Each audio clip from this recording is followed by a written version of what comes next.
Hello and welcome to Budget Adda. In the run-up to the union budget, we are focusing on different sectors, and today we are focusing on the IT industry and what the IT industry will really expect from the union budget. With me are a group of IT professionals here in Hyderabad. A lot has been spoken about Startup India. Prime Minister Narendra Modi has been focusing on a lot of that, and that will be something which will be closer to you guys. What do you think, what kind of impetus do you think the finance minister should give to the startup sector when he presents his budget? So basically, when he presents the budget, the fine thin lines of terms and conditions should be removed. So he presented in the Startup India Stand Up India event that tax holiday will be given of a 3 years time to the startups, but he didn't mention that it will be given only to the startups who are registered after April 2016. So basically, those particular things, if they are removed or modified, they'll be very helpful. You are saying that that is something which kind of is bad for startups which are already registered now, for instance. Correct. Yeah. So the early mover advantage is not there. No, definitely not. Okay. What about you? Is that a major concern? Because startups are getting a huge impetus. The Prime Minister himself talking about it. But what are really the bottlenecks that you think probably the Finance Minister can address as part of his budget? So as far as startup is concerned, first few years, which is like when they be in an inception phase, that's the hard time for them. So I would say startups should be get promoted, not even in cities like Bangalore or Delhi or Mumbai. They should be also encouraged in the tier 2 and tier 3 cities, so that our IT is not specific to the only few cities. It should grow in other places as well. Right. We are in Hyderabad, and if you're looking at cities like Hyderabad, Delhi, Bengaluru, Chennai, you have the IT industries which is developed.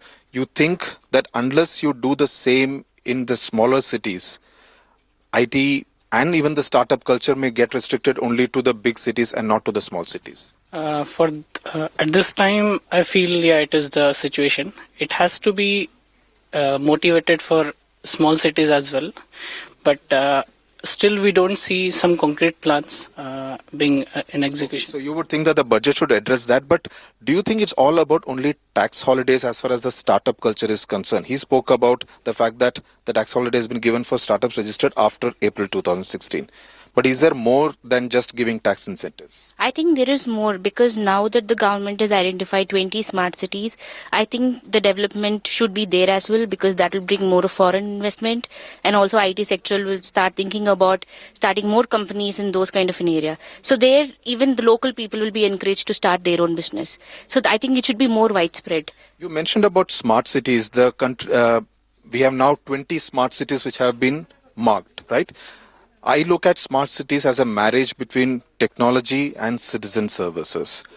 How do you see the IT industry's role, and what can the budget do to facilitate that when you're talking about smart cities, 20 now, maybe 200, say in the next 4 to 5 years? Basically, India being an IT hub of the world, I would strongly encourage that the citizen services should be given utmost priority in the budget. For example, if you want to have any access to any of the e-governance based services, it should be just available at their fingertip, which I doubt it happens right now. Tell me specifically, what would you want the finance minister to do to facilitate what you're saying? They should have a specific budget allocated for it, and probably a governing body To encourage citizen service to encourage citizens and e-governance. Yes, and e-governance, and probably a small body which works for this budget, and then ensure that this happens across the country.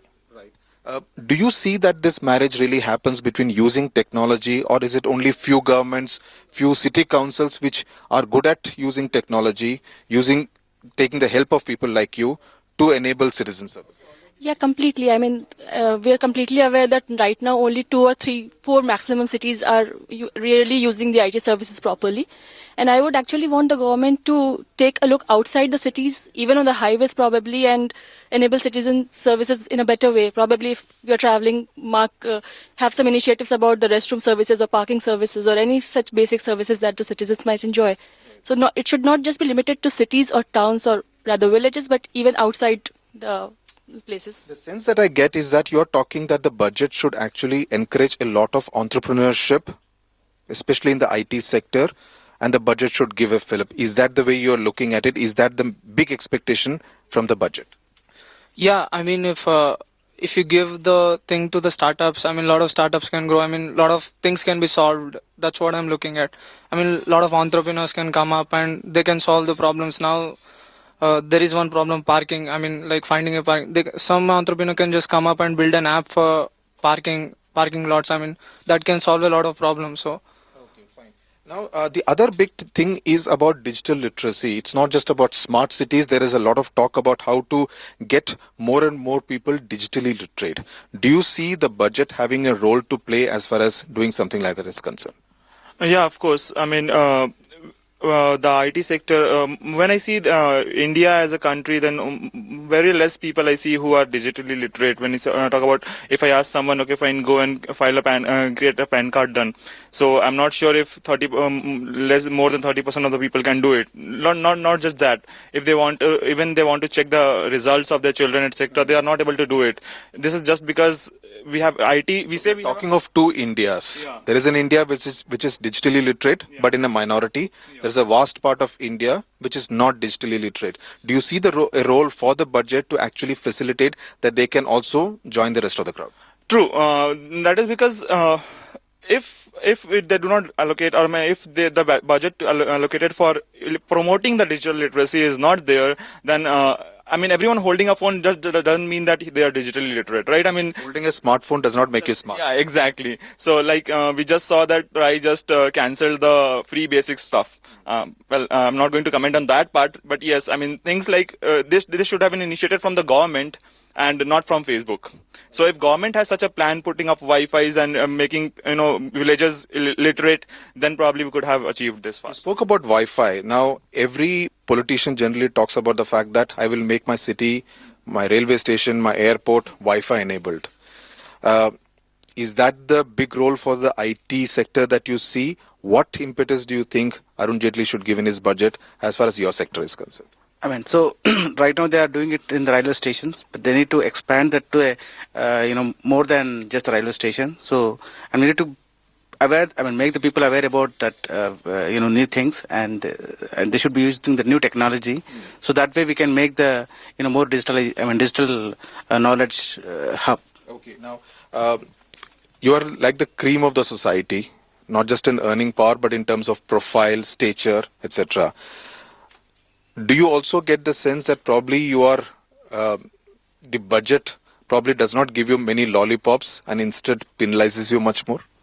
Actually, I would just agree to that. Being in the IT sector, we are the worst hit when it comes to taxes. Because if you look at the tax base, I mean, we are the ones who are paying the biggest amount of tax.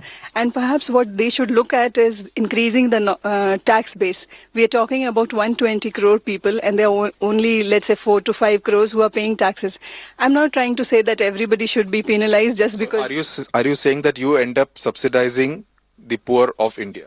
Yes, that's right. We are. So what would you want Arun Jaitley to do? Increase the tax base, as in, I'm not trying to say that there are people who are belong to white ration card. I'm not even going there. But then people slightly above that, maybe they should be taxed. You're on the same page? I sort of agree to her. Basically, IT relatively has higher salaries for the entry level candidates and all. So we reach the maximum tax bracket quite soon. So it doesn't promote much savings because you are at a very early age, and savings is not right on your mind. So if there's certain things in your budget which promote savings more often, and it does not leave it up to you to decide if you want to save this. There's certain things that become obvious. Say NPS was one thing. So things like that, if more promotional things come like that, plus the tax base increase that she talked about. Okay. There's also a lot of talk about cyber security and the kind of money, the attention, focus that should be given to cyber security. Given the fact that it's a big threat as far as terrorism and India's security is concerned, apart from even individual private security, do you see a role for the budget to address this particular concern? Definitely. So especially to deal with the citizen services, security is at most important. So where the data lies and how people get secured access to your data and how they manage it. So cyber security poses a big threat especially as far as terrorism, increasing terrorism and all other things are considered. So government should allocate a budget and then ensure that secure data is delivered to citizens. Coming to specifics, he made the point that the budget, the government should address that. Tell me in specifics, what can possibly the finance ministry do to address a big concern, which is a concern even of the home ministry, to address cybersecurity? So basically, what the government could do is they can put a governing body for addressing the issue, and they can allocate a budget to it, and the governing body should see that this is getting implemented. So basically, the moderation of all the implementation should be done by the government.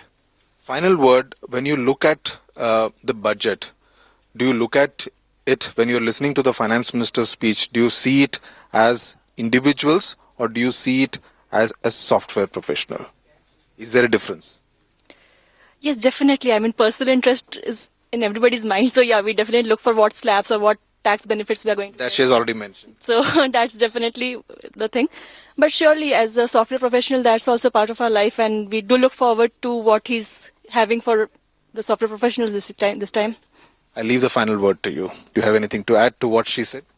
Yeah. So if you look at that holistically, like the whole software industry or IT industry in India, it's a growing market. So if you invest more, the returns will be more. So that's what we are expecting from our finance minister to broaden the area where as I said earlier as well, like tier 2 and tier 3 cities. Yes. If they come up, you will have more space, and you will be the government will be getting it's a win-win situation where they will earn and they will invest both ways. So some ideas here coming from the IT industry here in Hyderabad. As he said, if you connect to it, you invest more, the returns will be more, and it is going to be a win-win situation.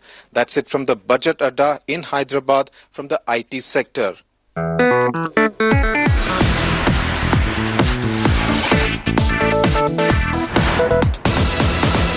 Today we are beginning our special coverage on the union budget. We are calling it Make or Break Budget 2016 because for the government and for the country, this is indeed a make or break budget. Our first